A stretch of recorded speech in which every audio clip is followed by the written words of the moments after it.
Good afternoon. Brand image, customer experience, customer engagement. Now, I want to just quickly follow up on a little success story. It was probably middle of last year. Got introduced to a butcher. And he said, and I need a bit of help with my business. I've been told you're brutally honest and quite frank about what I do.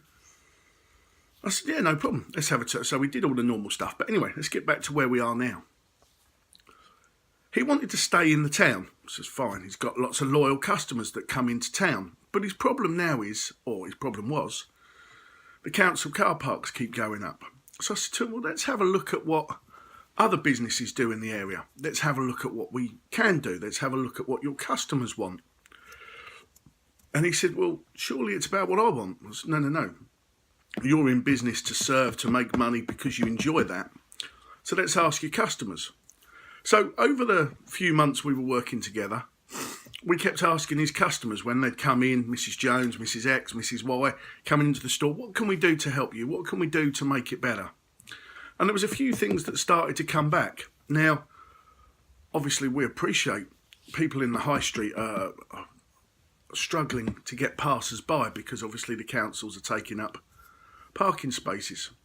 So what we found and what we did with this little success story is we found out that a mail order, a delivery service to the local area. Now, it's going to sound really bizarre because this is a butcher. This is fresh meat every day.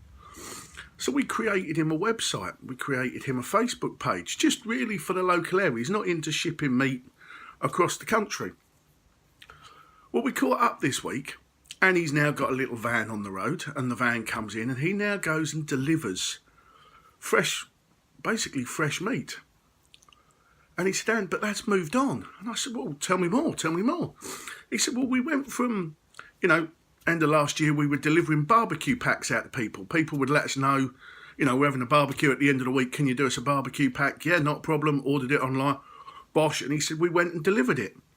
He said, we're now starting to do a little bit more. Some of our customers in the care homes and the local community have said, can you just get us some this? He said, so we're now doing a bit of milk. We're now doing a bit of vegetables. He said, so on our website, he said, all right, yes, we're still fundamentally a butcher, but we're now serving the community.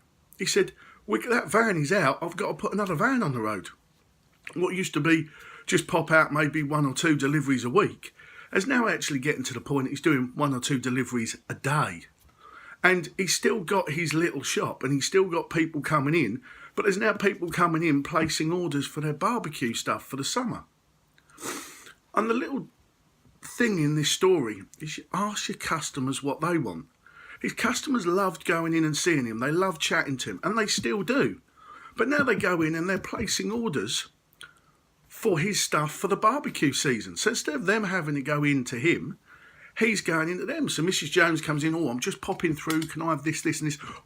Barbecue in the summer. Can you do me this? Or can you do me that? Can I pre-order this? Yep, I'll deliver it to you. When do you need it for?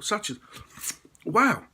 He's actually on the doorstep then, or one of his staff is, chatting to them, little lists, little forms. It's made his life so much easier because he can now do more. So he's now opened up a little place just down the road on a farm, and that's where everything gets delivered. So he's still got his little shop, but he's now expanded 2 vans and another premise. And the bottom line is this, he asked the customers what they want. His own customers coming in his shop to ask for his product. And he asked them what they want. Well, can you deliver? We need a barbecue pack. So from there, the ball rolled. He hasn't changed anything really. Right, yes, we've got a website, we've got a Facebook page, but nothing really. But it was his customers, and now his customers are spending more money. And his customers are saying, they're now ordering. They now can pop on and blah, blah, blah. And he's growing the business from what was some simple, fundamental questions. What would you like us to do? What can we do more for you? And it seems silly because the comment that he said to me today was that I remember as a child I used to like the clank of the milk floats coming to the door. The man would turn up with the milk float, delivering our milk in the mornings, and he had provisions, he had bread, he had eggs, he had stuff like that. He said, it's funny how the world's turned. I said, how do you mean by that? He said, I'm doing the same. He said, not only is the butchers doing well, he said, and we're being butchers and we're doing all the meat, the game meat, the burgers, the packs. He said, but all of a sudden now we're getting, have you got eggs? And he said, obviously on the farm, he said, we got fresh eggs. He said, have we got this? Have we got that? He said, so all of a sudden then the business has grown. He said, but actually it's really just turned a big wheel. He said, and I'm so pleased. It was simple, basic things we did.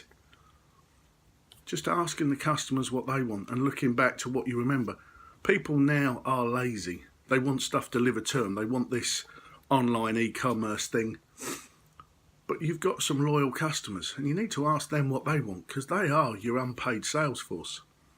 So a little bit of a success story to go from just a little shop in the middle of town to now a shop in the middle of the town, 2 vans, a website, another premise, other products coming in and serving the community, graphics all on the vehicle, which is lovely to see. And now engaging, now employing more people. So what do you do?